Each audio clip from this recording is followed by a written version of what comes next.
Speaker sir, ఇప్పుడు నేను లేవాలని కానీ మాట్లాడాలని అనుకోలేదు. గౌరవ ముఖ్యమంత్రి గారు మాట్లాడుతూ సభను తప్పుదోవిచ్చే విధంగా ఆయన మాట్లాడినప్పుడు సభ యొక్క రికార్డును రెక్టిఫై చేయడం నా బాధ్యత.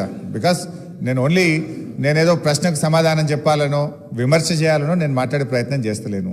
వారు మాట్లాడినారు కనుక మేము డెఫినెట్గా దాన్ని క్లారిఫై చేయడం మా బాధ్యత అధ్యక్ష.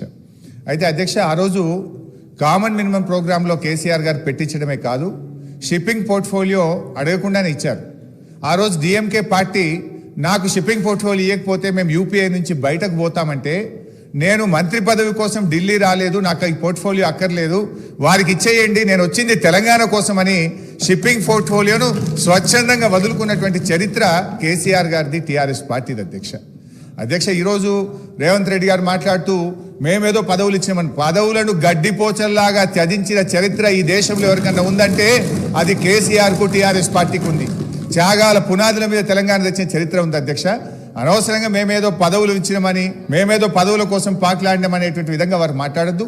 ఆ విషయానికి వస్తే రేవంత్ రెడ్డి గారు ఏబీవీపీలో షురువు అయిండు, టీఆర్ఎస్లో పనిచేసిండు, తెలుగుదేశంలో వేయండు, కాంగ్రెస్లో వేయండు, మరి రేపు ఆడుంటాడో. పార్టీలు మారిన చరిత్రలు మీకున్నాయి, కానీ మాకు అట్లాంటిది ఏం లేదు అధ్యక్ష. ఇకపోతే మా శ్రీధర్ బాబు గారు లేచి మళ్ళీ నన్ను ఆయన గెలికే ప్రయత్నం చేసిండు, లేకపోతే ఆయన గురించి మాట్లాడాల్సిన అవసరం లేదు అధ్యక్ష. ఆ రోజు ఇదే శాసనసభలో కిరణ్ కుమార్ రెడ్డి గారు ముఖ్యమంత్రిగా ఉన్నప్పుడు నీ తెలంగాణకు నీకు ₹1 అన్నాడు. పేగులు దిగదాకా కొట్లాడింది ఎవరు, పెదవులు మూసింది ఎవరో కూడా ఈ రాష్ట్ర ప్రజలకు గుర్తున్నది అధ్యక్ష.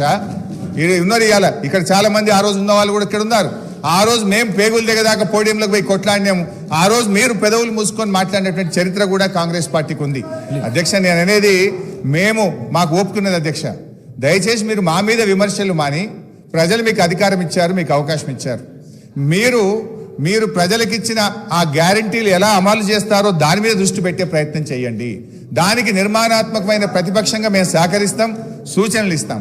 కానీ ఎంతసేపు మీరు మా మీద నెపాలు నెట్టో, మా మీద బురద జల్లేటువంటి ప్రయత్నం మాని, ప్రజలకు మీద ఇచ్చిన హామీల అమలు మీద, పరిపాలన మీద దృష్టి పెట్టండి అని మీ ద్వారా వారికి హితవు.